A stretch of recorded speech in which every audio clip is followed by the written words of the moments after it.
Hey folks, Dr. Mike Israetel here for Renaissance Periodization, Fat Loss Dieting Made Simple, video number 9, long-term fat loss. And what we mean by that is something a little different than you may think. So last time we learned how to execute or set up and execute a fat loss diet phase. Awesome. We learned how to do a maintenance to keep that fat loss off, and that's really good. But what if the amount of fat you lost in that phase and kept off in the maintenance phase isn't all you wanted to lose? You wanted to lose more, because if it's all you wanted to lose, you just continue to live in healthy balance, high level of physical activity, eat super healthy, a bit of junk here and there. If you start gaining a little bit of weight, ease up on the junk for a few weeks, problem solved. What if you want to lose more, especially much more? Like your total goal when you started is like 50 pounds. What if you are 200 pounds when you started and you want to get to 150 eventually? What is the best way to go about that? Because there's a lot of right answers and a lot of wrong answers. So the major rule in a long-term fat loss is that you don't really want to lose more than 10%, about 10% at a time of your body weight in one fat loss phase. Now, I know our example from the last video was like an extreme example, but it was 12%. You can do that. Usually, if you're really good at losing fat, you've done it a whole bunch before, and it's just one shot, one kill, one phase, maintenance, you're done. That's totally fine. In the long view, kind of like, and if you have to get to 400 meters away and maybe you have to catch a bus that's 400 meters away, you can half sprint to the bus because you get to sit down afterwards. It's the last run you'll be doing that day. But if you have a marathon distance, you have miles to go, you don't half sprint, you jog. Okay, same way here. If you're 200 pounds and your goal is 190, just hit it. If your goal is 180, hit it. If your goal is 150, you got to dope it out. You got to be easy. Even that first phase shouldn't be much more than 10% of your body weight, and probably more like 6 to 8. I know that sucks because each phase doesn't get you very far, but getting far doesn't matter if you try to get too far early and you sabotage your sort of long-term diet endurance and you never make it to 150 pounds. But if you do the right things, slow and steady wins the race. You guys have all read that book about the story about the rabbit versus the turtle or whatever, fucking tortoise and hare. It's the same idea, right?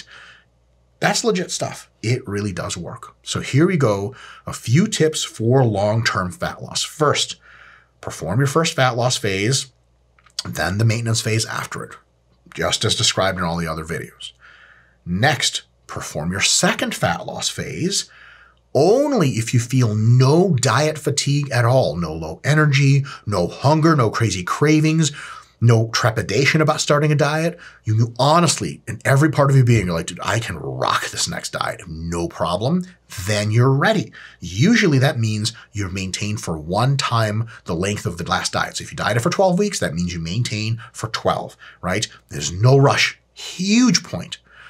Some people say like, oh man, 8 weeks in, I'm ready. Remember, when you try dieting down long-term fat loss for big amounts, usually if you're 200 pounds and you're supposed to be 150 according to your own preferences, you've been 200 for probably a long time. And it took you a long time to gain from 150 to 200. It's not going to happen overnight, and there's no bonus points. Because remember, here's a better analogy. How quickly do you move through the woods at night with no flashlight? You can run. You can impale yourself on some shit, step on a skunk or some shit like that, trip over and die. So you wouldn't run. You would go as quickly as possible. Maybe there's a bad guy chasing you. You go as quickly as you can, but not any faster than is safe. Because if you trip and break your leg, the bad guys are catching up to you. So if you're running through the woods at night with no flashlight, you're not running. You're maybe jogging a little bit, maybe walking, just moving around, making sure you're doing the right thing. Just the same way as how long to maintain. When you're really ready, you're ready to go. If you think, ooh, I can do this faster, you're essentially just starting to sprint through a dark forest. Bad idea. Bad idea. And also, you're not the first person to have that idea. Hundreds of thousands and millions of people before you had that idea, and almost all of them failed. So, you're like, oh man, I can do extra credit. And instead of, a 7-week maintenance after my 7-week diet, I can do 6. Like, yay, slow clap. You did it. You saved a week. Don't do stuff like that. Point number 3. Each phase successively should have you losing less weight than the last one in absolute terms. Like how many pounds you lose should be less. So you might lose 17 pounds in your first, 15 in your second, 11 in your third, and so on and so forth. Why? Most people, this shocks them because they're used to like, oh my God, I can't believe what's happening. Like in our Facebook clients group at Renaissance Periodization on Facebook, we have tons of people doing the diet and using the app and all the stuff, and they're reporting the results. It's an awesome community we have. And a lot of the times we get the same complaints, so to speak, or kind of confusions like, hey, like my last fat loss phase was easy and I lost 15 pounds, and this one I'm barely losing 11 and it's tough. Why? That's how it's supposed to be, because you're smaller now. 11 pounds may be the same fraction of your body weight as 15 pounds used to be when you were bigger. And also, as you get leaner, your body fights you harder. Okay, if you weigh 400 pounds, to lose from 400 to 375 is maybe the easiest diet you'll ever do. You just literally stop eating potato chips with every meal, switch to potato chips and soda with every other meal, and ta-da, 5 weeks later, you weigh, 375. That's never going to happen again. If you were 400 at one point and you want to be at 200, the diet from 210 or 215 to 200 will be the toughest part of the plan. It has to be like that.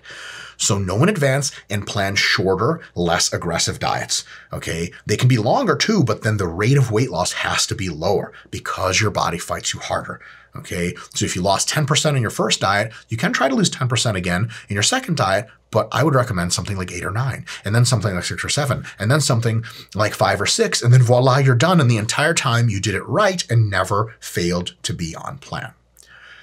Number 4, if you feel burned out or not sure if you want to tackle the next fat loss phase at all or right now, don't do another phase until you're 100% sure you're ready to go and you're going to break through those plateaus. You can always just chill in healthy balance. Some junk, mostly healthy eating, a high degree of physical activity, watching weight a bit, ups and downs, and you're good to go. You can remain there for the rest of your life. So for example, if you wanted to lose from 200 to 150, and then towards like the 160s area, every time you drop lower, you just feel like total dog shit and you can't even stand it. You're like, ugh, is it okay to stay 163 for a year? Yes, it is so much healthier than being a 200, and you're going to probably like your look so much better and all this other stuff. You may never need to go to 150, because a lot of people say, I want to weigh 150, and they start training with weights and they go from 200 to 163 and they have abs. And they're like, huh. Can't get much leaner than this. What the hell does 150 I even want? Nothing. We'll have a video next about exotically lean and how to do that. That's a whole different animal. So if you get to a place where you don't feel like dieting anymore or losing fat, just eat in healthy balance. You're totally good. And if you know you're going to get there eventually, you can eat in healthy balance for a real long time. If someone used to be 400 pounds and they got to 300 pounds and like, oh God, I don't know how much longer I can keep dieting. Stop dieting. Stay at 300, be healthy and active. Way better than being at 400. Maybe 2 years later, you're like, you know what? I feel pretty good. Let's go to 250, and voila, there's your chance, all right? Number 5, this is a big one. Tons of people get this wrong. Your eventual fat loss goal should take you between 3 and 4% below your target maintenance. So if you want to live life at 150, you got to get 3 or 4% below 150. Yeah, that's gnarly. So you're going to be somewhere in the low 140s, low to mid 140s. Why? Because living a balanced life means eating more food and a bit of junk. It also means more water weight. At the end of a diet, a lot of times you're really dried out as well. So if you get to 150, you're going to live normal life again. You'll be at 157 in a few months and you'll be like, fuck. Okay, no big deal. 157 is a great place to be, but it's not what you wanted. So if you really want to stabilize where you wanted, and 150 is your goal, get to 143 or something like that. When you get there, man, you're going to eat and be normal and do your maintenance phase as always. And then at the end of the day, you're going to be somewhere between 147 and 150, and you're just going to be 100% fine and totally on the money.